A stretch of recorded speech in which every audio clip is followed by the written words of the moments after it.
नमस्ते दोस्त, स्वागत है आपका। आज की रात हम एक बेहद कोमल और सुकून देने वाली कहानी सुनने जा रहे हैं, जिसका नाम है माँ के हाथ की रोटी। ये कहानी है उस स्वाद की जिसे दुनिया का कोई भी बड़ा शेफ, कोई भी महंगा रेस्टोरेंट कभी बना नहीं सकता। ये कहानी है शहर की ऊंची इमारतों में रहने वाले एक बेटे की, जिसे आज भी गांव के चूल्हे से उतरी घी लगी गर्म रोटी की याद सोने नहीं देती।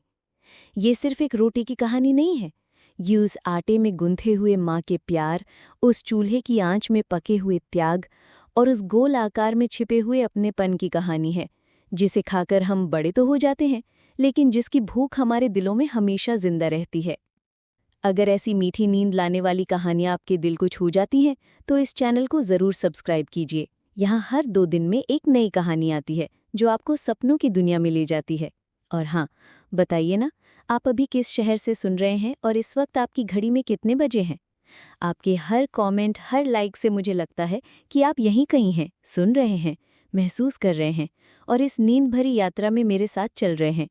तो अब रोशनी धीमी कर लीजिए, पंखे की हल्की सी आवाज़ को सुनिए और धीरे-धीरे आंखें बंद कर लीजिए, क्योंकि अब हम चल पड़ते हैं उस यादों भरी रसोई की ओर, जहां आज भी एक माँ अपने बेटे के लिए शायद 2 रोटियां ज्यादा ही बनाती है। दिल्ली जैसे बड़े शहर की सुबह हमेशा जल्दी में होती है। यहाँ सूरज नहीं, बल्कि घड़ी का अलार्म लोगों को जगाता है। रोहन की आंखें भी सुबह 7 बजे अलार्म की तीखी आवाज से खुली। कमरा छोटा था, जिसे आजकल की भाषा में 1 रूम स्टूडियो अपार्टमेंट कहते थे।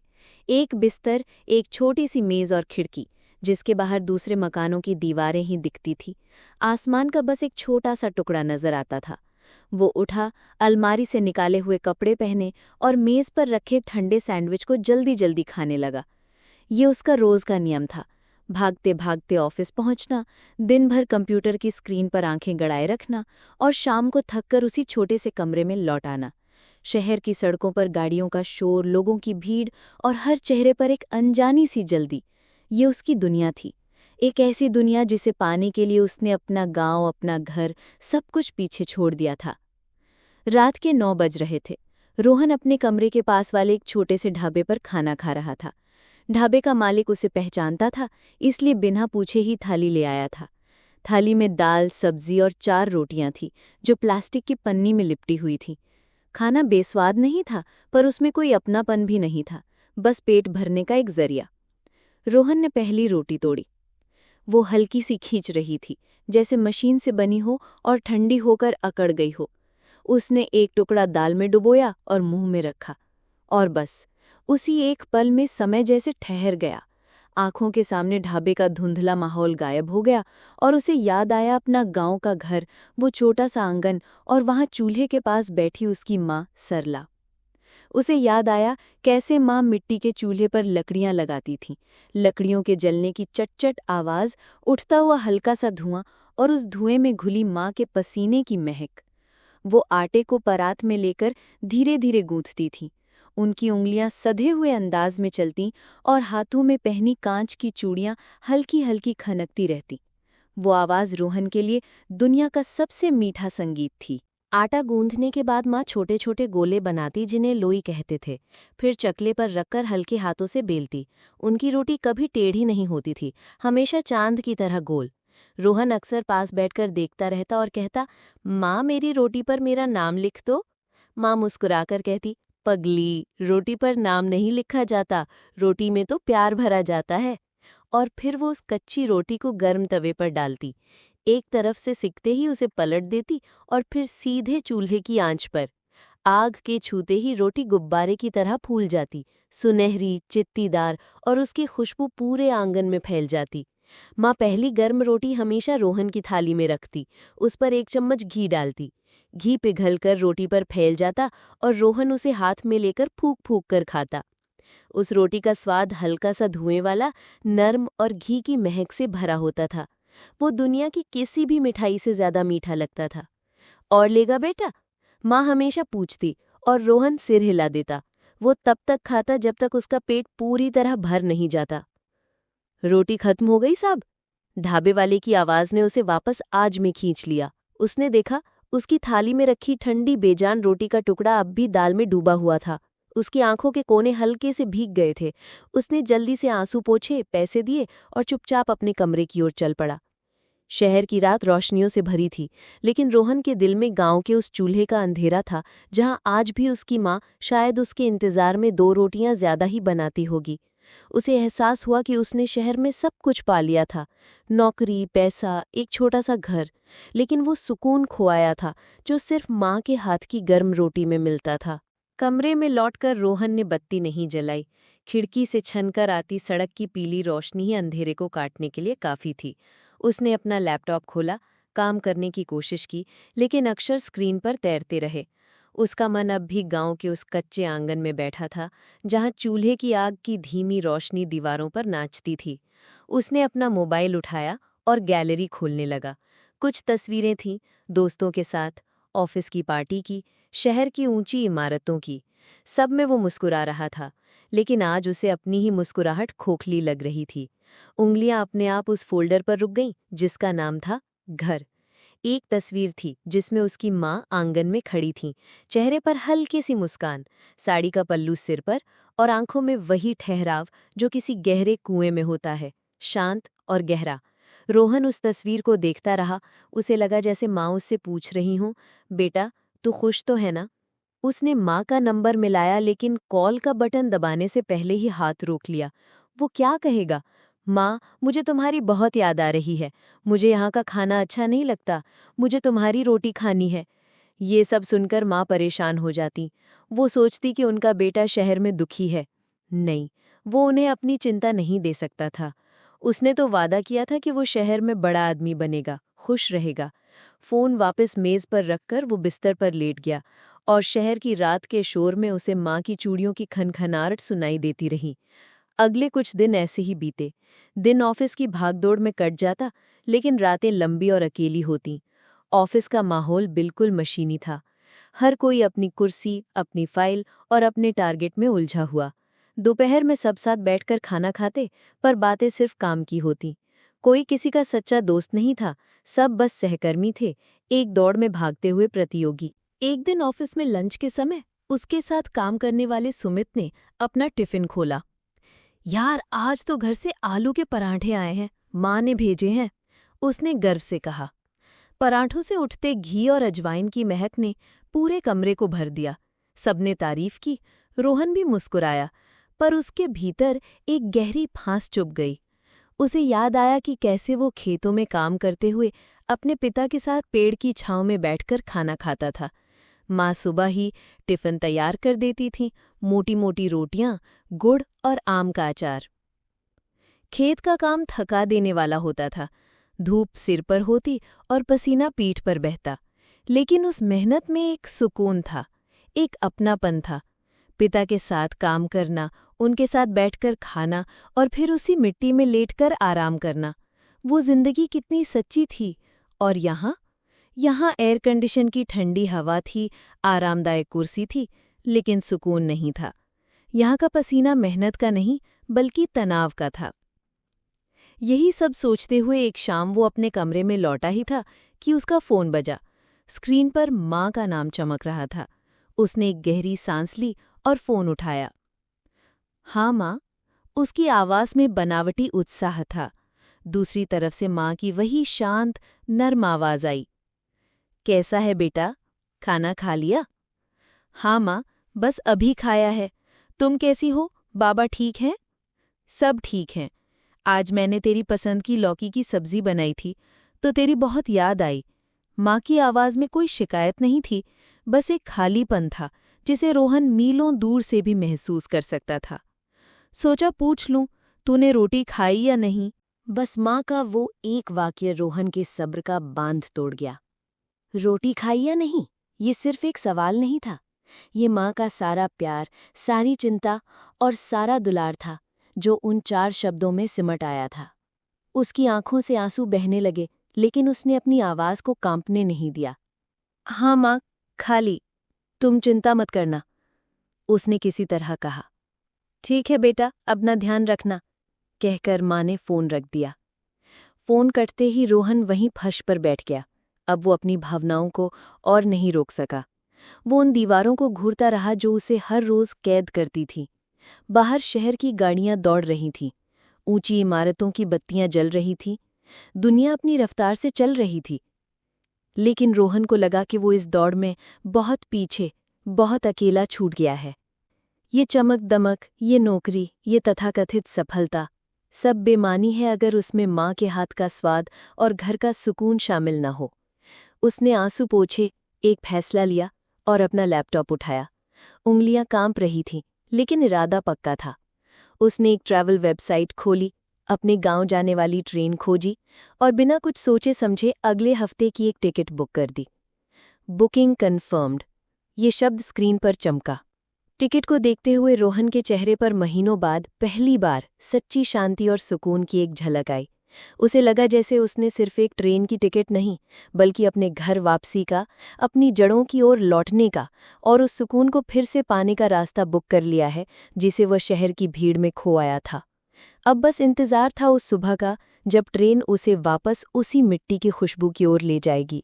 जिस दिन से रोहन ने टिकट बुक की थी, शहर का हर दिन उसे एक बोझ की तरह लगने लगा। अब ऑफिस की मीटिंग्स, बॉस की डांट और टारगेट पूरे करने की चिंता, सब कुछ बेमानी सा लगता था। उसका शरीर तो शहर में था, पर मन गांव की पगडंडियों पर दौड़ने लगा था। वो दिन में कई बार अपनी ट्रेन की टिकट को देखता, जैसे कोई बच्चा अपने पसंदीदा खिलौने को देखता है। उसका व्यवहार भी बदल गया था। अब वो ऑफिस के बाद दोस्तों के साथ बाहर नहीं रुकता, बल्कि सीधा अपने कमरे में आ जाता। वो पैकिंग करने लगा था। बैग में कपड़ों के साथ साथ उसने शहर की एक मशहूर दुकान से माँ के लिए एक शॉल और पिताजी के लिए गरम मफलर भी रखा। ये सिर्फ तोहफे नहीं थे, बल्कि शायद उसकी उस अपराध बोध को कम करने का एक तरीका था कि वो इतने समय तक उनसे दूर रहा। जब उसने अपने बॉस को छुट्टी के बारे में बताया, तो उन्होंने बिना कोई भाव दिखाए कहा, ठीक है, पर अपना काम खत्म करके जाना।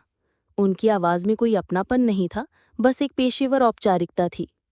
रोहन को एहसास हुआ कि इस शहर में उसकी मौजूदगी या गैर मौजूदगी से किसी को कोई फर्क नहीं पड़ता।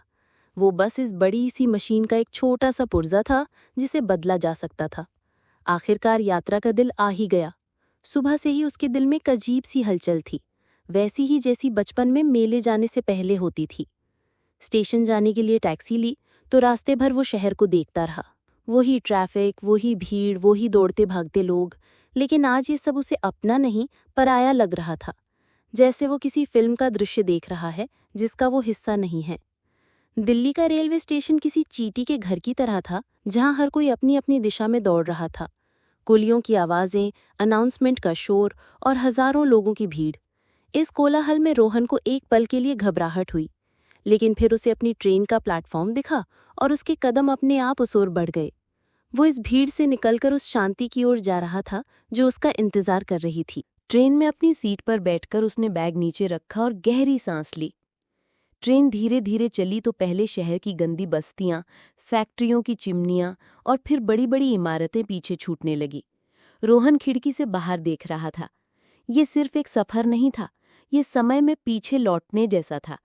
जैसे जैसे कंक्रीट की दुनिया पीछे छूट रही थी और हरे भरे खेत नजर आने लगे थे, उसे लगा जैसे उसके ऊपर से कोई भारी बोझ उतर रहा हो। पटरी की खटखट की आवाज अब उसे शोर नहीं, बल्कि एक सुकून भरा संगीत लग रही थी। ये वापसी का संगीत था। उसने आंखें बंद कर लीं और उसे माँ के हाथ की रोटी की खुशबू हवा में महसूस होने लगी। उसके सामने वाली सीट पर एक बुजुर्ग जोड़ा बैठा था। शायद वो भी अपने बच्चों से मिलकर लौट रहे थे। उनकी धीमी धीमी बातें, एक दूसरे के लिए चिंता और आंखों में दिखता साथ रोहन को अपने माँ बाबा की याद दिला गया। उसने सोचा, शहर ने उसे आज़ादी दी, पैसा दिया, पर ये सुकून छीन लिया जो इन छोटे छोटे रिश्तों में बसा होता है। ट्रेन अब पूरी रफ्तार से दौड़ रही थी। बाहर का नज़ारा पूरी तरह बदल चुका था। दूर दूर तक फैले सरसों के पीले खेत, बीच बीच में आते छोटे छोटे गांव और कहीं आम के बाग।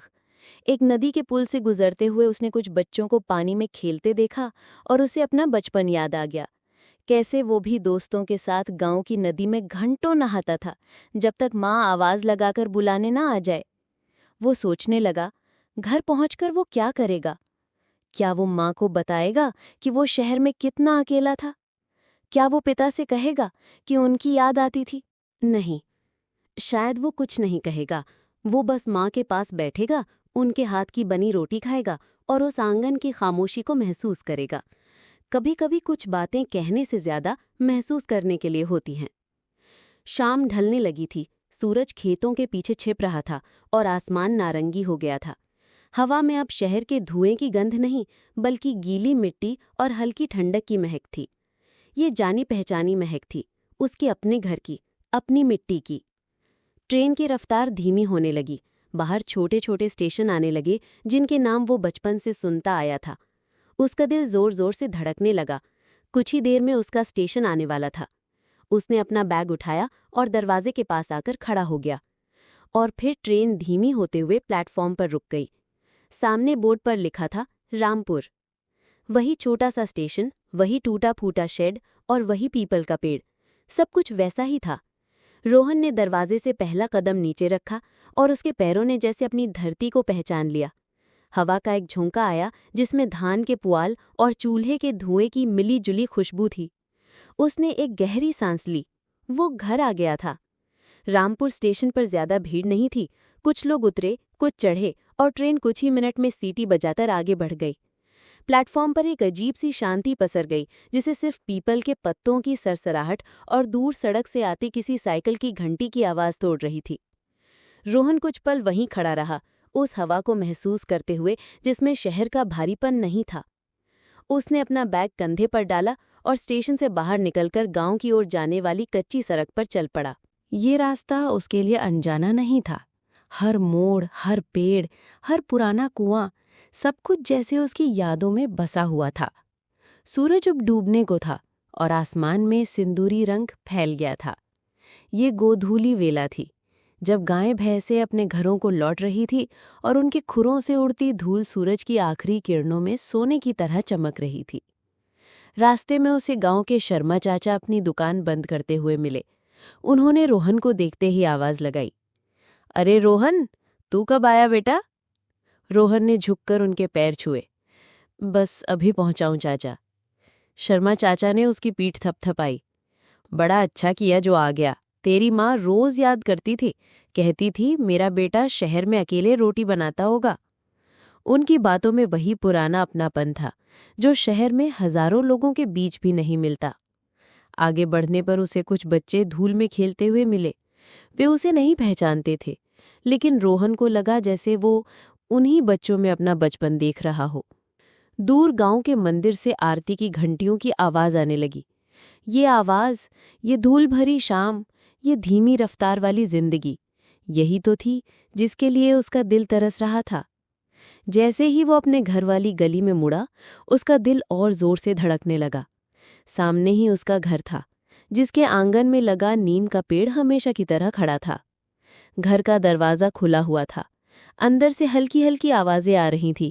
शायद माँ रसोई में थीं और बाबा बरामदे में खांस रहे थे। वो कुछ पल दरवाजे पर ही रुका रहा। एक अजीब सी झिझक उसके पैरों को रोके हुए थी। वो सालों बाद लौट रहा था, एक हारा हुआ सिपाही बनकर, जो दुनिया जीतने निकला था पर घर की यादों से हार गया था। उसने गहरी सांस ली और आंगन में कदम रखा।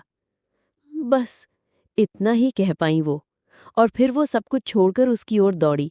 उन्होंने रोहन को ऐसे गले लगाया जैसे कोई माँ अपने खोए हुए बच्चे को सीने से लगा लेती है। उस आलिंगन में सालों का इंतजार, मीलों की दूरी और अनकही चिंता सब कुछ पिघल रहा था। रोहन की आंखें भी बरस पड़ीं। शहर का सारा अकेलापन, सारा टेंशन उन आंसुओं में बह गया। मेरा बच्चा आ गया, माँ ने उसके चेहरे को दोनों हाथों में भरकर कहा। कितना दुबला हो गया है रे, खाना नहीं खाता था क्या ठीक से? उनके हर सवाल में प्यार की मिठास थी। तभी बरामदे से खांसने की आवाज आई और उसके पिता रामलाल बाहर निकले। वे वहीं खड़े हो गए। उनके चेहरे पर माँ जैसी भावुकता नहीं थी, एक कठोरता थी जो शायद हर पिता ओढ़े रहता है, लेकिन उनकी आंखों में तैरती नमी उनके दिल का हाल बता रही थी। आ गया? बताया भी नहीं कि आ रहा है, उन्होंने भारी आवाज में कहा। शिकायत के पीछे छिपी राहत साफ झलक रही थी। रोहन माँ से अलग होकर पिता की ओर बढ़ा और उनके पैर छू लिए। रामलाल ने अपना कांपता हुआ हाथ उसके सिर पर रख दिया। उन्होंने कुछ कहा नहीं, पर उस स्पर्श में आशीर्वाद भी था, माफी भी थी और स्वागत भी। रोहन ने बैग नीचे रखा और आंगन में पड़ी पुरानी चारपाई पर बैठ गया। बैठते ही उसे लगा जैसे शरीर से सालों की थकान उतर गई हो। ये नीम की छांव, ये मिट्टी की दीवारें, ये अपने लोगों का साथ, यही तो वो सुकून था जिसकी उसे तलाश थी। माँ की आंखों से अब भी आंसू बह रहे थे, लेकिन ये खुशी के आंसू थे। उन्होंने जल्दी से अपना पल्लू कमर में खोंसा और रसोई की ओर बढ़ते हुए बोली, बैठ, मैं अभी तेरे लिए गरम गरम रोटी सेकती हूँ, भूखा आया होगा मेरा बेटा। रसोई से बर्तन की हल्की खनखनाहट आने लगी, चूल्हा जलने की आवाज आई। रोहन ने आंखें बंद कर लीं। आंगन में शाम का अंधेरा उतर रहा था, मंदिर की घंटियों की आवाज धीमी हो गई थी और रसोई से माँ के हाथ की पहली रोटी की सौंधी सौंधी खुशबू हवा में घुलने लगी थी। रसोई के अंदर से माँ की चूड़ियों की खनक और तवे पर रोटी के सिंकने की हल्की छन की आवाज आ रही थी। रोहन के लिए ये सिर्फ आवाजें नहीं थी, ये एक संगीत था जिसे वो सालों से भूल गया था। शहर के शोर में ये सुकून देने वाली धुनें कहीं खो गई थी। वो चारपाई पर बैठा चुपचाप उस संगीत को सुनता रहा। पिताजी भी पास ही एक दूसरी चारपाई पर बैठ गए थे। उनके हाथ में हुक्का था, पर वो उसे सुलगा नहीं रहे थे, बस चुपचाप बैठे थे। कुछ ही देर में माँ रसोई से बाहर आईं। उनके हाथ में स्टील की एक थाली थी। उन्होंने थाली रोहन के आगे कर दी। रोहन ने देखा, थाली में हरे धनिए की चटनी, आलू की सूखी सब्जी और बीच में रखी एक गर्मा गर्म फूली हुई रोटी थी जिस पर घी पिघल रहा था। रोटी से भाप उठ रही थी और उस भाप में गेहूं के सिंकने और चूल्हे की लकड़ी की हल्की हल्की सौंधी महक हवा में थी। रोहन ने कांपते हुए हाथों से थाली पकड़ी। उसके हाथ शहर में कीबोर्ड पर चलते चलते सख्त हो गए थे, लेकिन आज माँ के हाथ की रोटी देखकर वो नरम पड़ गए थे। उसने रोटी का एक टुकड़ा तोड़ा। रोटी इतनी नरम थी कि बिना जोर लगाए टूट गई। अंदर से और भी भाप निकली, जिसमें घर की खुशबू थी। उसने पहला टुकड़ा मुंह में रखा और बस जैसे ही वो टुकड़ा उसकी जबान से लगा, मानो समय रुक गया। ये सिर्फ रोटी नहीं थी, ये माँ का प्यार था, ये उसका बचपन था, ये घर का वो एहसास था जो कहता था तुम सुरक्षित हो। स्वाद बिल्कुल वैसा ही था जैसा उसकी यादों में बसा था।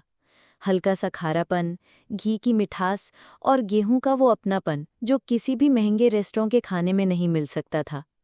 उसकी आंखें अपने आप बंद हो गईं और चेहरे पर एक गहरी शांति उतर आई। कैसी बनी है? माँ पास ही बैठकर उसे खाते हुए देख रही थी। उनकी आंखों में वही ममता थी जो हर माँ की आंखों में होती है जब वो अपने बच्चे को भरपेट खाते हुए देखती है। रोहन की आंखें भर आईं। उसने सिर हिलाते हुए कहा, बहुत अच्छी माँ, बिल्कुल वैसे ही। और ले बेटा। माँ ने तुरंत दूसरी रोटी उसकी थाली में रख दी। पिताजी दूर बैठे सब देख रहे थे। चेहरे पर अब भी गंभीरता थी, लेकिन होठों के कोने पर एक हल्की सी मुस्कान थी जिसे उन्होंने हुक्के के पीछे छिपाने की कोशिश की। रोहन उस रात महीनों बाद पेट भरकर खाना खा रहा था। उसने 4 रोटियां खाई, फिर भी उसका मन नहीं भरा। ये भूख सिर्फ पेट की नहीं थी, ये आत्मा की भूख थी जो आज तृप्त हो रही थी। खाना खत्म होने के बाद माँ और पिताजी वहीं आंगन में उसके पास बैठे रहे। रात गहरा गई थी। आसमान में तारे चमक रहे थे और झिंगुरों की आवाज गूंज रही थी। शहर में खाना कौन बनाता है तेरे लिए? माँ ने आखिरकार वही सवाल पूछा जो हर माँ पूछती है। टिफिन लगा है माँ, रोहन ने सच्चाई छिपाते हुए कहा। वो ये नहीं बताना चाहता था कि कैसे वो रोज बेमन से ठंडा खाना खाता है। नौकरी कैसी चल रही है? साहब लोग ठीक हैं? अब पिताजी ने पूछा। उनकी चिंता हमेशा रोहन के भविष्य को लेकर रहती थी। हाँ बाबा, सब ठीक है। पिताजी ने आसमान की ओर देखते हुए एक गहरी सांस ली। बस इस साल पानी ने बड़ा धोखा दिया, फसल वैसी नहीं हुई जैसी सोची थी। उनकी आवाज में एक चिंता थी जिसे रोहन ने पहली बार महसूस किया। शहर में रहते हुए वो इन सब बातों से कितना दूर हो गया था। देर रात जब रोहन अपने पुराने कमरे में सोने गया तो सब कुछ वैसा ही था। दीवारों पर उसके स्कूल के दिनों के पोस्टर, मेज पर रखी पुरानी किताबें और खिड़की से आती नीम की पत्तियों की सरसराहट। वो अपने बिस्तर पर लेट गया। आज उसके शरीर में कोई बेचैनी नहीं थी, कोई तनाव नहीं था। दिन भर की यात्रा, माँ बाबा से मिलना और सबसे बढ़कर माँ के हाथ की रोटी खाना, उसे लगा जैसे वो फिर से पूरा हो गया है। शहर की ऊंची इमारतें और दौड़ती हुई जिंदगी के सपने अब कहीं बहुत पीछे छूट गए थे। यहाँ सिर्फ शांति थी, अपनापन था और एक गहरा सुकून था। और कई महीनों बाद उस रात रोहन को एक गहरी, सपनों से रहित और सुकून भरी नींद आई। शहर में सुबह अलार्म के शोर से होती थी। लेकिन गांव की सुबह में एक संगीत था। रोहन की नींद दूर मंदिर से आती भजन की हल्की आवाज, चिड़ियों की चहचहाट और आंगन में बंधी गाय के रंभाने से खुली। उसने आंखें खोली तो कमरे में सुबह की नर्म धूप फैली हुई थी। शरीर में कोई थकान नहीं थी, मन में कोई बोझ नहीं था। उसे लगा जैसे सालों बाद उसने सच में आराम किया हो। वो उठकर आंगन में आया तो देखा माँ चूल्हे पर चाय चढ़ा चुकी थीं और पिताजी बैलों को चारा डाल रहे थे। घर की सुबह की ये लयबद्ध दिनचर्या कितनी शांत और स्थिर थी। उसने हैंडपंप चलाकर ठंडे पानी से मुंह धोया तो एक अजीब सी ताजगी महसूस हुई, जो शहर के फिल्टर वाले पानी में कभी नहीं मिली। उठ गया बेटा, ला चाय पी ले, माँ ने मुस्कुराते हुए कहा। रोहन ने मिट्टी के कुल्हड़ में चाय ली और चारपाई पर बैठकर पीने लगा। चाय में अदरक और इलायची की वही पुरानी खुशबू थी। सामने पिताजी बैलों की पीठ सहला रहे थे। ये पूरा दृश्य किसी खूबसूरत तस्वीर जैसा था, जिसे वो अपने मन में हमेशा के लिए बसा लेना चाहता था। नाश्ते में माँ ने फिर से गर्म रोटियां और रात की बची हुई सब्जी दी। रोहन ने चाव से खाया। खाने के बाद पिताजी ने अपना गमछा कंधे पर रखा और बोले, मैं जरा खेत तक जा रहा हूं। मैं भी चलता हूं बाबा। रोहन तुरंत खड़ा हो गया। पिता ने कुछ कहा नहीं, बस सिर हिला दिया और दोनों घर से निकल पड़े। गांव की पगडंडी पर चलते हुए रोहन को अपना बचपन याद आ गया। यही रास्ता था जहां से वो दौड़ते हुए स्कूल जाता था। लेकिन आज वो अपने पिता के साथ एक जिम्मेदार बेटी की तरह चल रहा था, चुपचाप, उनके कदमों से कदम मिलाते हुए। कल रात नींद अच्छी आई? पिताजी ने बिना उसकी तरफ देखे पूछा। हाँ बाबा, बहुत अच्छी। खेतों के पास पहुंचते ही हवा बदल गई। अब उसमें मिट्टी की नमी के साथ साथ एक सूनापन भी था। रोहन ने देखा कि खेत उतने हरे नहीं थे जितने उसकी यादों में थे। पौधों के पत्ते हल्के पीले पड़ गए थे और जमीन में दरारें दिखने लगी थीं। इस बार बारिश बहुत कम हुई। पिताजी ने जैसे उसके मन की बात पढ़ ली हो। बीज बोते समय तो लगा था कि मौसम साथ देगा, पर मॉनसून रूठ गया। कुएं का पानी भी नीचे चला गया है। रोहन चुपचाप सुनता रहा। वो अब एक बच्चा नहीं था जो सिर्फ खेतों की हरियाली देखता। वो अब एक पढ़ा लिखा युवक था जो अपने पिता की आवाज में छिपी चिंता को समझ सकता था। उसने देखा कि पिताजी की चाल में अब पहले जैसी मजबूती नहीं थी। उनके कंधे हल्के से झुके हुए थे। पिताजी खेत के बीच में जाकर एक पौधे के पास बैठ गए। उन्होंने मुरझाए हुए पत्ते को हाथ में लिया और बोले, बीज के लिए साहूकार से जो कर्ज लिया था उसकी चिंता है। अगर फसल अच्छी नहीं हुई तो चुकाएंगे कैसे? ये सुनते ही रोहन को जैसे किसी ने हकीकत की जमीन पर पटक दिया हो। उसका गांव सिर्फ खूबसूरत यादों और माँ के हाथ की रोटी का नाम नहीं था। उसका गांव मेहनत, संघर्ष और अनिश्चितता का भी नाम था। उसे याद आया, एक बार बचपन में फसल बहुत अच्छी हुई थी। पूरा परिवार मिलकर कटाई करता था। माँ गीत गाती थीं, पिताजी हंसते थे और खेतों में अनाज के ढेर लग जाते थे। उस साल पिताजी ने उसे शहर से एक नई साइकिल लाकर दी थी। उनकी आंखों में कितनी चमक थी, कितना गर्व था। और आज उन्हीं आंखों में भविष्य को लेकर एक गहरा डर था। रोहन ने अपने शहर के ज्ञान और अनुभव से सोचना शुरू किया। वो अब सिर्फ समस्या नहीं देख रहा था, वो समाधान के बारे में सोच रहा था। बाबा, उसने धीरे से कहा, शहर में लोग ड्रिप इरिगेशन की बात करते हैं। उसमें पानी बहुत कम लगता है और सीधा पौधों की जड़ों में जाता है। पिताजी ने उसकी तरफ देखा। ये सब शहरी चीजें हैं बेटा, बहुत खर्चा आता है इनमें। हमारे जैसे छोटे किसानों की बस की बात नहीं। लेकिन सरकार की योजनाएं भी तो आती हैं बाबा। सौर ऊर्जा वाले पंप के लिए सब्सिडी मिलती है, मैंने पढ़ा था। पिताजी ने एक गहरी सांस ली।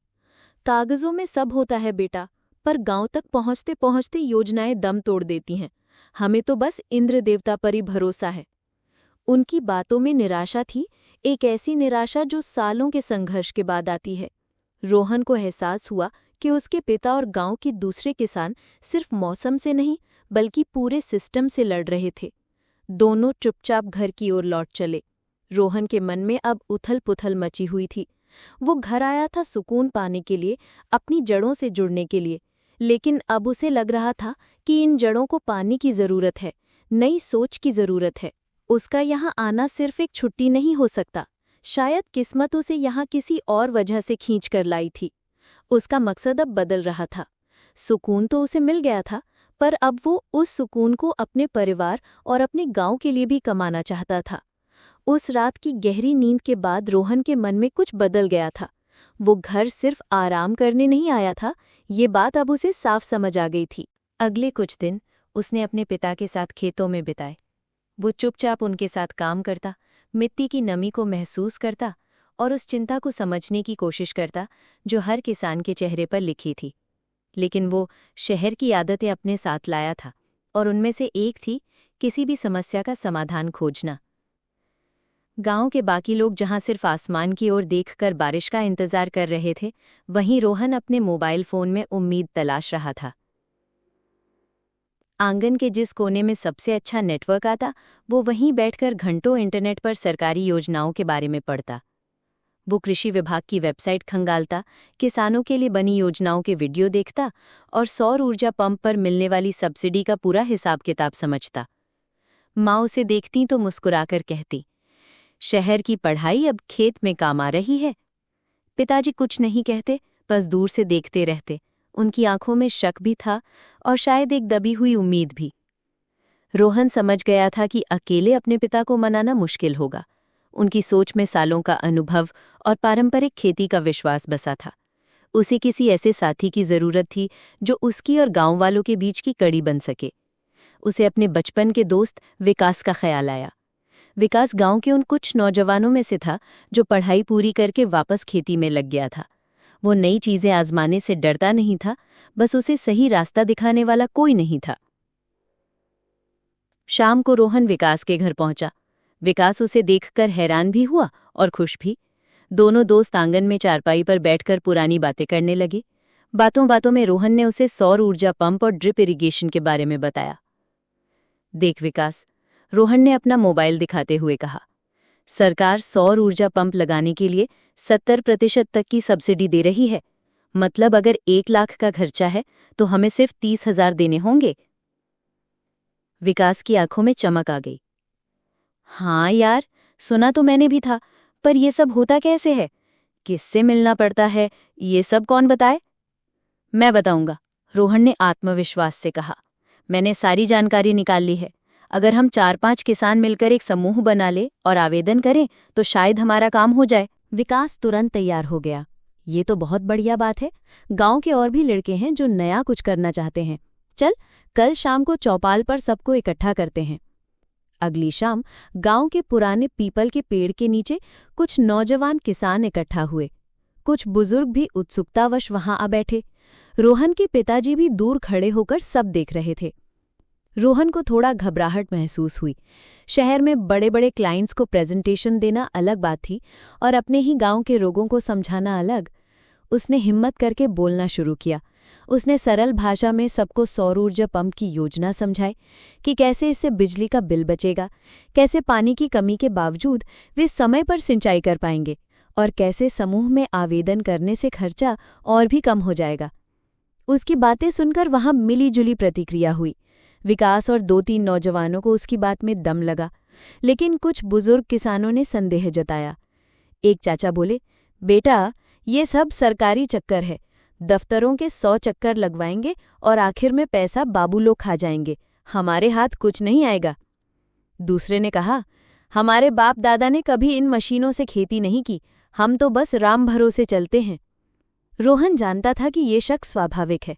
उसने धैर्य से जवाब दिया, चाचा, मैं मानता हूं कि भरोसा करना मुश्किल है, लेकिन एक बार कोशिश करने में क्या हर्ज है। मैं खुद शहर जाकर सारे कागजात तैयार करवाऊंगा, आप लोगों को कहीं भटकना नहीं पड़ेगा। उसकी ईमानदारी और मेहनत करने की इच्छा ने कुछ लोगों पर असर किया। बैठक खत्म होते तक विकास के अलावा 4 और किसान इस योजना के लिए अपने कागजात देने को तैयार हो गए। ये एक छोटी सी जीत थी, लेकिन रोहन के लिए ये किसी बड़े प्रोजेक्ट के सफल होने से भी ज्यादा कीमती थी। उसे लगा जैसे उसने सूखी जमीन में उम्मीद का पहला बीज बो दिया हो। उस रात जब वो घर लौटा तो माँ उसके लिए खाना लेकर बैठी थी। क्या हुआ चौपाल पर? उन्होंने पूछा। कुछ लोग मान गए हैं माँ, शायद कुछ हो जाए। माँ ने उसके सिर पर हाथ फेरते हुए कहा, कोशिश करते रह बेटा। तेरे बाबा भी जब जवान थे तो यही सब करना चाहते थे, पर अकेले हिम्मत नहीं जुटा पाए। तू कोशिश कर रहा है, यही बहुत है। माँ की ये बात सुनकर रोहन का हौसला और बढ़ गया। उसे लगा कि वो सिर्फ एक योजना पर काम नहीं कर रहा, बल्कि अपने पिता के एक अधूरे सपने को भी पूरा करने की कोशिश कर रहा है। उस रात उसे फिर एक सुकून भरी नींद आई, लेकिन इस बार का सुकून माँ के हाथ की रोटी से नहीं, बल्कि एक नए मकसद को पाने की उम्मीद से जन्मा था। अगले कुछ दिन गांव में एक नई हलचल के साथ बीते। रोहन ने उन 5 किसानों से उनकी जमीन के कागजात, आधार कार्ड और बैंक खाते की जानकारी इकट्ठा की। ये काम आसान नहीं था। किसी का कोई कागज घर पर नहीं मिलता, तो किसी के बैंक खाते में नाम की स्पेलिंग गलत थी। रोहन धैर्य से सबके साथ लगा रहा। उसे महसूस हुआ कि शहर में जहां सब कुछ डिजिटल था, वहीं गांव में हर चीज के लिए भाग दौड़ और इंसानी भरोसे की जरूरत थी। जब सारे कागजात पूरे हो गए तो उसने शहर जाने की तैयारी की। ये उसकी वापसी के बाद पहली बार था कि वो वापस शहर की ओर जा रहा था। लेकिन इस बार मकसद बिल्कुल अलग था। वो अपने लिए नहीं, अपने गांव के लिए जा रहा था। जिस सुबह उसे निकलना था, माँ ने उसके लिए टिफिन में रोटियां और अचार बांध दिया। शहर का खाना तुझे पसंद नहीं आता, उन्होंने बस इतना कहा, लेकिन उनकी आंखों में अपने बेटे के नए काम के लिए गर्व साफ झलक रहा था। पिताजी ने कुछ नहीं कहा। बस जब वो दरवाजे से निकल रहा था तो उन्होंने जेब से 100 के 5 नोट निकालकर उसके हाथ में रख दिए। रास्ते में काम आएंगे। उनकी भारी आवाज में एक अनकहा समर्थन था। रोहन का दिल भर आया। उसने सिर झुकाकर पैसे ले लिए। जिला मुख्यालय का कृषि विभाग का दफ्तर एक पुरानी सरकारी इमारत में था। दीवारों पर पान के दाग, गलियारों में धूल भरी फाइलों के ढेर और हर कमरे में धीरे धीरे घूमते पंखों की चरमराती आवाज। ये उसके चमचमाते कॉर्पोरेट ऑफिस से बिल्कुल अलग था। यहाँ जैसे समय ठहर गया था। वो सौर ऊर्जा विभाग की खिड़की पर पहुंचा तो वहां बैठे बाबू ने बिना नजर उठाए कहा, लंच के बाद आना। घड़ी ने अभी सिर्फ 11 बजे थे। रोहन ने कुछ कहने की कोशिश की, पर बाबू अपनी कुर्सी पर नहीं थे। वो घंटों इंतजार करता रहा। लंच के बाद जब बाबू लौटे तो उन्होंने फाइलों को ऐसे देखा जैसे कोई बहुत बड़ा एहसान कर रहे हों। अरे, इसमें तो गांव के सरपंच की मोहर नहीं है। उन्होंने एक कमी निकालकर फाइल वापस कर दी। पर साहब, फॉर्म में तो ऐसा कुछ नहीं लिखा था। रोहन ने समझाने की कोशिश की। बाबू ने झुंझलाकर कहा, जो हम कह रहे हैं वो करो, ज्यादा बहस मत करो। अगले 2 दिन रोहन के लिए किसी परीक्षा से कम नहीं थे। वो सुबह गांव से बस पकड़कर शहर आता, दिन भर सरकारी दफ्तर के चक्कर काटता और शाम को निराश होकर लौटता। कभी कोई अधिकारी सीट पर नहीं मिलता तो कभी कोई नया कागज लाने को कह दिया जाता। शहर की तेज रफ्तार जिंदगी और इस दफ्तर की धीमी गति के बीच वो पिस रहा था। उसे लगा कि चाचा सही कहते थे, ये सरकारी चक्कर आसान नहीं होते। लेकिन हर बार जब वो हार मानने की सोचता, उसे अपने पिताजी की झुकी हुई कमर और गांव वालों की उम्मीद भरी आंखें याद आ जाती। वो खुद से कहता, नहीं, मैं पीछे नहीं हट सकता। तीसरे दिन उसने एक अलग तरीका अपनाया। वो मुख्य अधिकारी के दफ्तर के बाहर बैठ गया।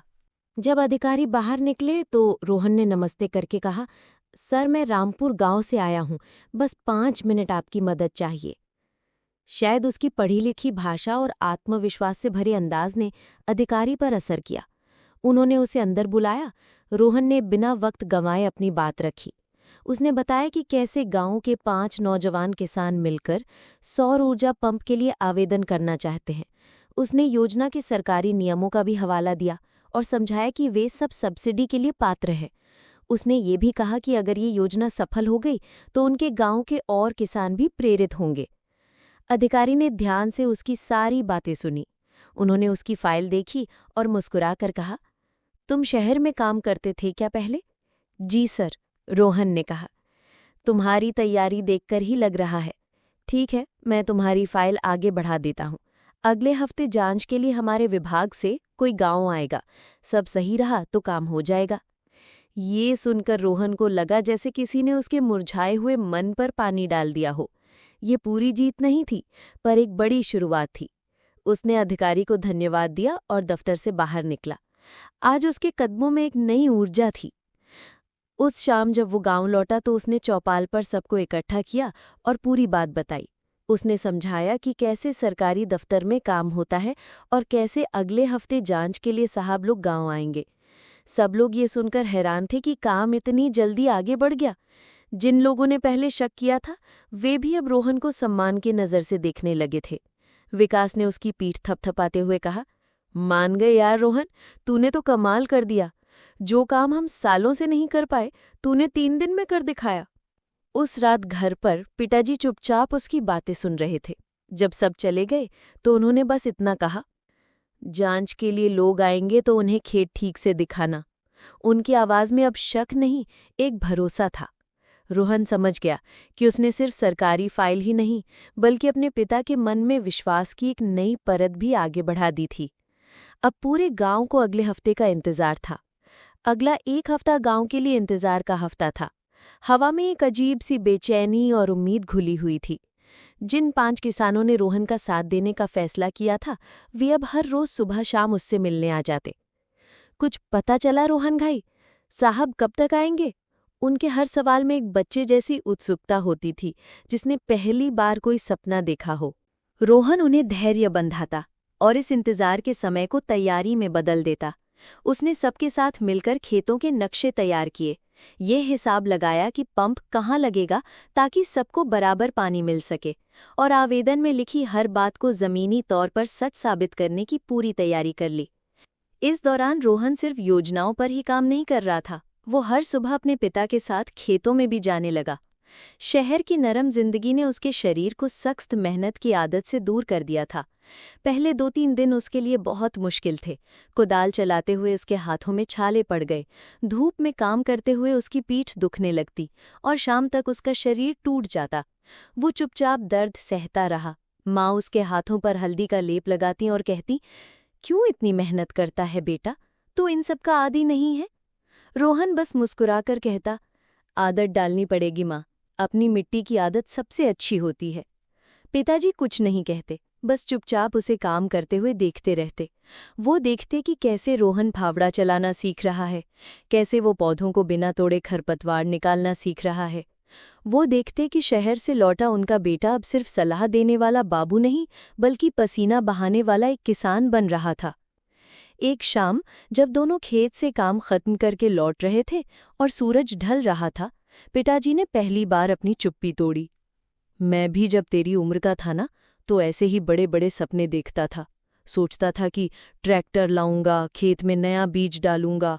एक बार हिम्मत करके शहर के बैंक में कर्ज के लिए गया भी था। रोहन हैरान होकर उनकी कहानी सुनने लगा। बैंक के साहब ने मुझे घंटों बाहर बैठाए रखा, फिर 100 सवाल पूछे, इतने कागज मांगे कि मैं घबरा गया। किसी तरह सब पूरा किया तो बोले कि कर्ज पास कराने के लिए कुछ सेवा पानी लगेगा। मैं ईमानदार किसान था बेटा, मेरे पास रिश्वत देने के लिए पैसे नहीं थे। मैं चुपचाप लौट आया। उस दिन मेरा हौसला टूट गया। मैंने मान लिया कि हम जैसे लोगों के लिए ये सिस्टम नहीं बना है। आज पहली बार रोहन ने अपने पिता की आंखों में गुस्सा नहीं बल्कि एक गहरे दर्द को देखा। उसे समझ आया कि उनका शक अविश्वास से नहीं बल्कि बुरे अनुभवों से जन्मा था। पर तू अलग है, पिताजी ने उसकी तरफ देखकर कहा। तुझमें हिम्मत भी है और सही रास्ता खोजने की समझ भी। शायद तू वो कर दिखाएगा जो मैं नहीं कर पाया। पिता के ये शब्द रोहन के लिए किसी भी तारीफ से बढ़कर थे। उसे लगा जैसे आज उसे अपने पिता की विरासत मिली है, सिर्फ जमीन की नहीं बल्कि उनके अधूरे सपनों की भी। और फिर वो दिन आ ही गया। गुरुवार की दोपहर। गांव में शांति थी। एक जीप धूल उड़ाती हुई गांव की कच्ची सड़क पर आई। जीप रुकते ही उसमें से एक साफ सुथरे कपड़ों वाला सरकारी अफसर उतरा। खबर आग की तरह फैल गई और पूरा गांव देखने के लिए जुट गया। रोहन, विकास और बाकी किसान आगे बढ़े। रोहन ने आत्मविश्वास के साथ अफसर को नमस्ते किया और अपना परिचय दिया। सर, हमने सौर ऊर्जा पंप के लिए आवेदन किया था। अफसर के चेहरे पर गंभीरता थी। हाँ, मुझे पता है। दिखाइए, आपके खेत कहाँ हैं? अगली 1 घंटे तक जांच चली। रोहन उन्हें खेतों तक ले गया। उसने सूखी जमीन, मुरझाए पौधे और कुएं का नीचा जलस्तर दिखाया। फिर उसने नक्शे की मदद से समझाया कि वे पंप कहाँ लगाना चाहते हैं और उससे कितने खेतों की सिंचाई होगी। अफसर ने कई तकनीकी सवाल पूछे। पंप की क्षमता कितनी होगी? पानी का बंटवारा कैसे करोगे? अगर पैनल खराब हो गया तो मरम्मत कौन करेगा? रोहन ने अपनी रिसर्च के आधार पर हर सवाल का सटीक और संतोषजनक जवाब दिया। बाकी किसान चुपचाप खड़े थे, लेकिन उनकी आंखें रोहन पर टिकी थीं, पूरे भरोसे के साथ। जांच पूरी करने के बाद अफसर ने अपनी साइल बंद की और रोहन की तरफ देखा। तैयारी तो तुमने पूरी कर रखी है, उन्होंने कहा। सब कुछ ठीक है, मैं अपनी रिपोर्ट आगे भेज दूंगा। उम्मीद है कि तुम्हारी योजना मंजूर हो जाएगी। ये सुनते ही किसानों के चेहरों पर एक राहत की लहर दौड़ गई, जैसे तपती धूप में किसी ने ठंडे पानी का छींटा मार दिया हो। अफसर जीप में बैठने लगे तो गांव के बुजुर्ग, जो अब तक दूर खड़े थे, वो भी पास आ गए। भीड़ में रोहन के पिताजी भी थे। उनकी नजरें अपने बेटे पर टिकी थीं। अफसर के जाते ही विकास और बाकी लड़के खुशी से रोहन को घेरकर शोर मचाने लगे। लेकिन सबसे बड़ा पल तो तब आया जब भीड़ के सामने पिताजी धीरे धीरे रोहन के पास आए और बिना कुछ कहे अपना हाथ गर्व से अपने कंधे पर रख दिया। उस एक स्पर्श में सालों की दूरी मिट गई थी। वो एक पिता का अपने बेटे की जीत पर दिया गया मौन आशीर्वाद था। रोहन ने महसूस किया कि उसने आज सिर्फ एक सरकारी जांच ही नहीं पास की, बल्कि अपने पिता का दिल भी जीत लिया है। जांच के बाद गांव का माहौल बदल गया था। अब रोहन सिर्फ रामलाल का शहर से लौटा बेटा नहीं था, बल्कि गांव के नौजवानों के लिए एक उम्मीद बन गया था। जो बुजुर्ग पहले उसे शक की नजर से देखते थे, अब वो भी चौपाल पर उसे देखकर मुस्कुरा देते। रामलाल जब गांव में कहीं से गुजरते तो लोग कहते, काका, तुम्हारा छोरा तो हीरा है, उसने तो पूरे गांव की सोच बदल दी। ये सुनकर रामलाल कुछ कहते नहीं, बस उनका सीना गर्व से चौड़ा हो जाता। लेकिन सरकारी काम अपनी रफ्तार से चलता है। एक हफ्ता बीता, फिर दूसरा, और फिर महीना गुजरने को आया, पर शहर से कोई खबर नहीं आई। शुरुआत का उत्साह अब धीरे धीरे बेचैनी में बदलने लगा। जिन किसानों ने रोहन का साथ दिया था, वे अब चिंता में थे। विकास ने एक दिन रोहन से पूछा, कहीं हमारी फाइल किसी अलमारी में दब तो नहीं गई? रोहन उन्हें हिम्मत बंधाता, सब्र रखो, सरकारी काम में समय लगता है, हमने अपनी तरफ से कोई कमी नहीं छोड़ी। इस इंतजार के दौरान रोहन खाली नहीं बैठा। उसका ज्यादातर समय अब खेतों में ही बीतता। उसने पिताजी के साथ मिलकर सूखी फसल की देखभाल की, नए बीजों के बारे में पढ़ा और गांव की मिट्टी को बेहतर बनाने के तरीके खोजे। अब वो पूरी तरह से एक किसान बन चुका था। उसके हाथ सख्त हो गए थे और चेहरे पर शहर की थकान की जगह मेहनत की चमक आ गई थी। वो अब सिर्फ खेती तक ही सीमित नहीं था, गांव के दूसरे मामलों में भी दिलचस्पी लेने लगा। उसने देखा कि गांव के छोटे स्कूल में बच्चों के बैठने के लिए टाट पट्टी तक नहीं है। उसने महसूस किया कि औरतों को पानी के लिए मीलों दूर जाना पड़ता है। उसका मन अब सिर्फ अपने खेत की चिंता नहीं करता था, बल्कि पूरे गांव के दर्द को अपना समझने लगा था। उसकी घर वापसी अब सिर्फ अपने सुकून के लिए नहीं रह गई थी, वो अब पूरे गांव के लिए सुकून लाने का सपना देखने लगा था। एक दोपहर जब वो खेत में काम कर रहा था, उसके फोन पर एक अनजान नंबर से कॉल आई। दूसरी तरफ उसका शहर का पुराना सहकर्मी था। अरे रोहन, कहाँ है तू? उसने पूछा। यहाँ ऑफिस में सब तुझे याद कर रहे हैं। जिस प्रोजेक्ट पर तू काम कर रहा था वो पास हो गया है। बॉस ने तेरी बहुत तारीफ की। तेरी जगह जो प्रमोशन होना था वो अब मुझे मिल गया है। रोहन ने एक पल के लिए आंखें बंद की। उसके सामने शहर की वो जिंदगी आ गई, कांच के ऑफिस, बड़ी बड़ी मीटिंग्स और प्रमोशन की दौड़। एक समय था जब यही सब उसके लिए सब कुछ था। अच्छा है, रोहन ने मुस्कुराकर कहा, मेरी तरफ से बधाई देना। फोन रखने के बाद उसने अपने मिट्टी से सने हाथों को देखा, पसीने से भीगी कमीज को महसूस किया और अपने चारों ओर फैले खेतों पर नजर डाली। उसे कोई अफसोस नहीं हुआ। उसे लगा कि शहर में वो बस पैसा और पद कमाता, लेकिन यहाँ गांव में वो इज्जत और अपनापन कमा रहा था, जो किसी भी प्रमोशन से कहीं ज्यादा कीमती था। उसका मन अब पूरी तरह शांत था। और फिर 1 महीने के लंबे इंतजार के बाद वो दिन आया। डाकिया साइकिल से गांव की धूल भरी सड़क पर आया। उसके हाथ में एक सरकारी लिफाफा था जिस पर कृषि विभाग की मोहर लगी थी। उसने आवाज लगाई, रोहन कुमार, सुपुत्र श्री रामलाल। ये सुनते ही जैसे पूरे गांव में बिजली दौड़ गई।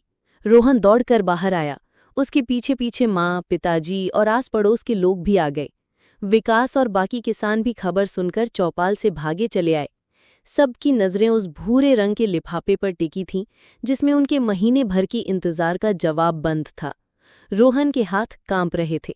उसने धीरे धीरे लिफाफा खोला। अंदर एक सरकारी पत्र था।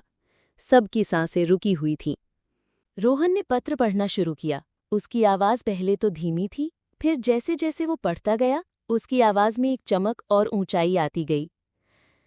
ये पत्र सूचित करने के लिए है कि रामपुर गांव के किसानों द्वारा सौर ऊर्जा पंप के लिए दिया गया सामूहिक आवेदन जांच के बाद स्वीकृत कर लिया गया है।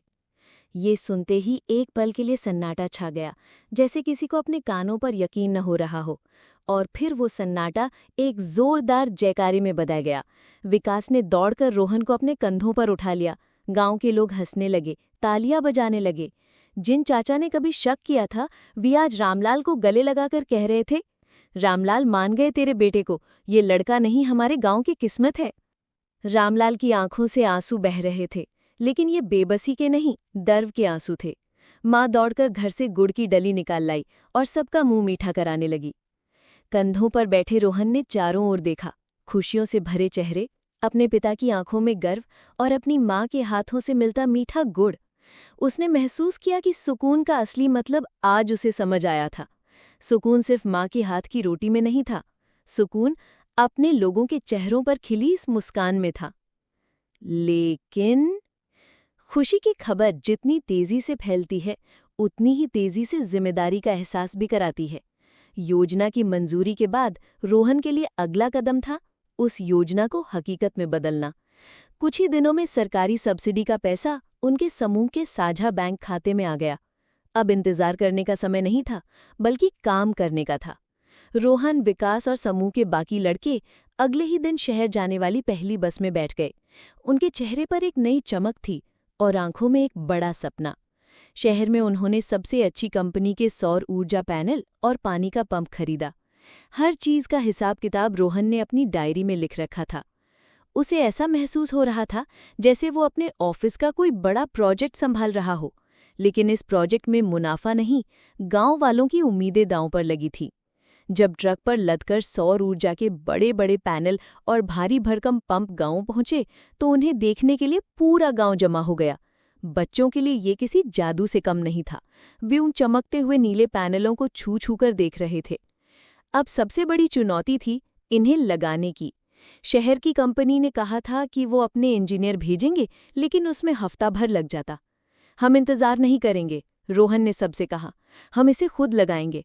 ये सुनकर कुछ लोग हैरान हुए, पर गांव के नौजवानों में एक नया जोश भर गया। अगले 2 दिन गांव एक त्योहार के मैदान में बदल गया। रोहन इंस्ट्रक्शन मैनुअल पढ़ता जाता और विकास बाकी लड़कों को समझाता जाता। कोई गड्ढा खोद रहा था, कोई लोहे के फ्रेम कस रहा था। महिलाएं उनके लिए छाछ और गुड़ लेकर आती और बच्चे उत्सुकता से सब देखते रहते। रोहन के पिताजी रामलाल, जो कभी मशीनों के नाम से भी चिढ़ते थे, अब चुपचाप एक कोने में खड़े होकर सब देख रहे थे। उनका सालों का खेती का अनुभव यहाँ भी काम आ रहा था।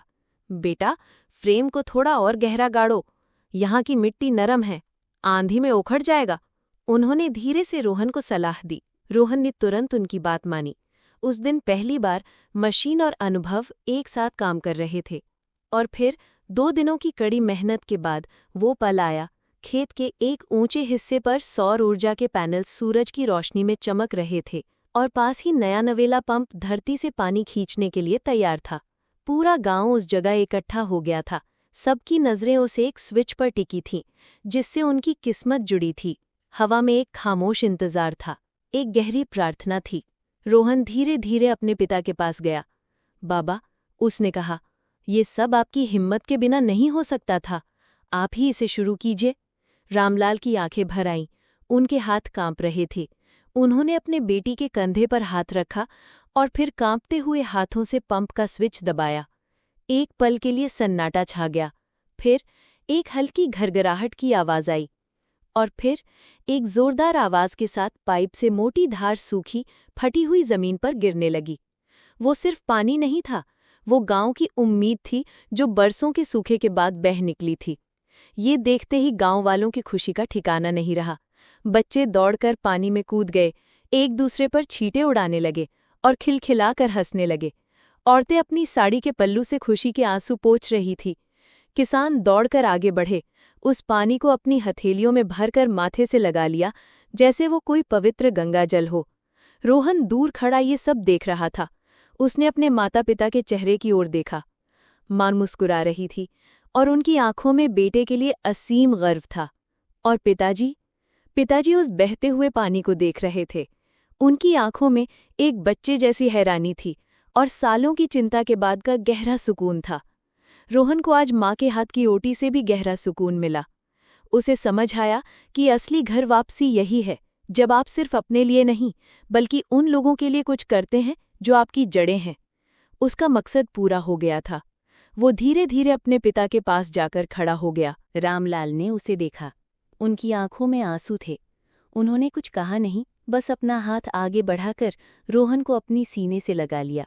ये पहली बार था जब उन्होंने अपने बेटे को इस तरह सबके सामने गले लगाया था।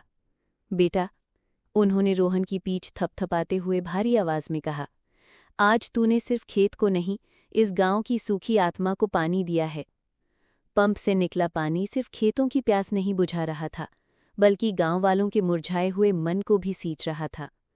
उस दिन के बाद से गांव की सुबहें बदल गईं।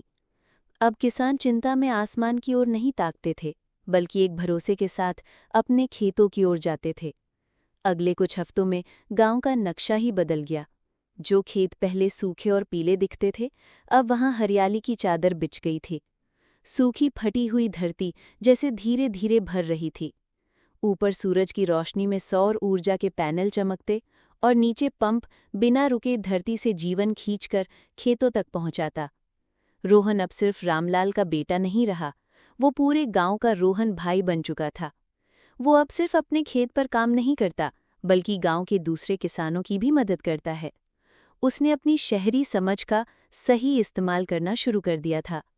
वो किसानों को पानी बचाने के तरीके बताता, ड्रिप इरिगेशन का सस्ता और जुगाड़ू मॉडल समझाता और मौसम के हिसाब से सही फसल चुनने की सलाह देता। शाम को चौपाल पर अब ताश और हुक्के की महफिल नहीं जमती, बल्कि खेती किसानी की बातें होती। रोहन उन्हें मोबाइल पर खेती से जुड़े वीडियो दिखाता और सरकारी योजनाओं के बारे में बताता। गांव के नौजवान अब उसे अपना नेता मानने लगे थे। लेकिन सबसे बड़ा बदलाव रोहन के अपने घर में आया था। उसके और पिताजी के बीच की जो अनकही दूरी थी, वो अब पूरी तरह मिट चुकी थी। अब वे पिता पुत्र नहीं, बल्कि दो किसानों की तरह बात करते थे, जो मिलकर अपनी जमीन का भविष्य तय कर रहे हों। रामलाल का पारंपरिक ज्ञान और रोहन की नई तकनीक दोनों मिलकर कमाल कर रहे थे। एक शाम दोनों आंगन में बैठे अगली फसल की योजना बना रहे थे। बाबा, इस बार गेहूं के साथ थोड़ी सब्जियां भी लगाएं तो कैसा रहेगा? रोहन ने पूछा। शहर में जैविक सब्जियों की बहुत मांग है, अच्छा दाम मिलेगा। पिताजी ने हुक्के का कश खींचते हुए कहा, विचार तो अच्छा है बेटा, पर उसे शहर तक पहुंचाएगा कौन? उसकी चिंता आप मत करो, रोहन मुस्कुराया। मैंने शहर के कुछ दोस्तों से बात की है, हम सीधे ऑनलाइन बेच सकते हैं। पिताजी ने हैरानी से उसकी तरफ देखा। ऑनलाइन? मतलब हवा में? रोहन हंस पड़ा। नहीं बाबा, इंटरनेट पर।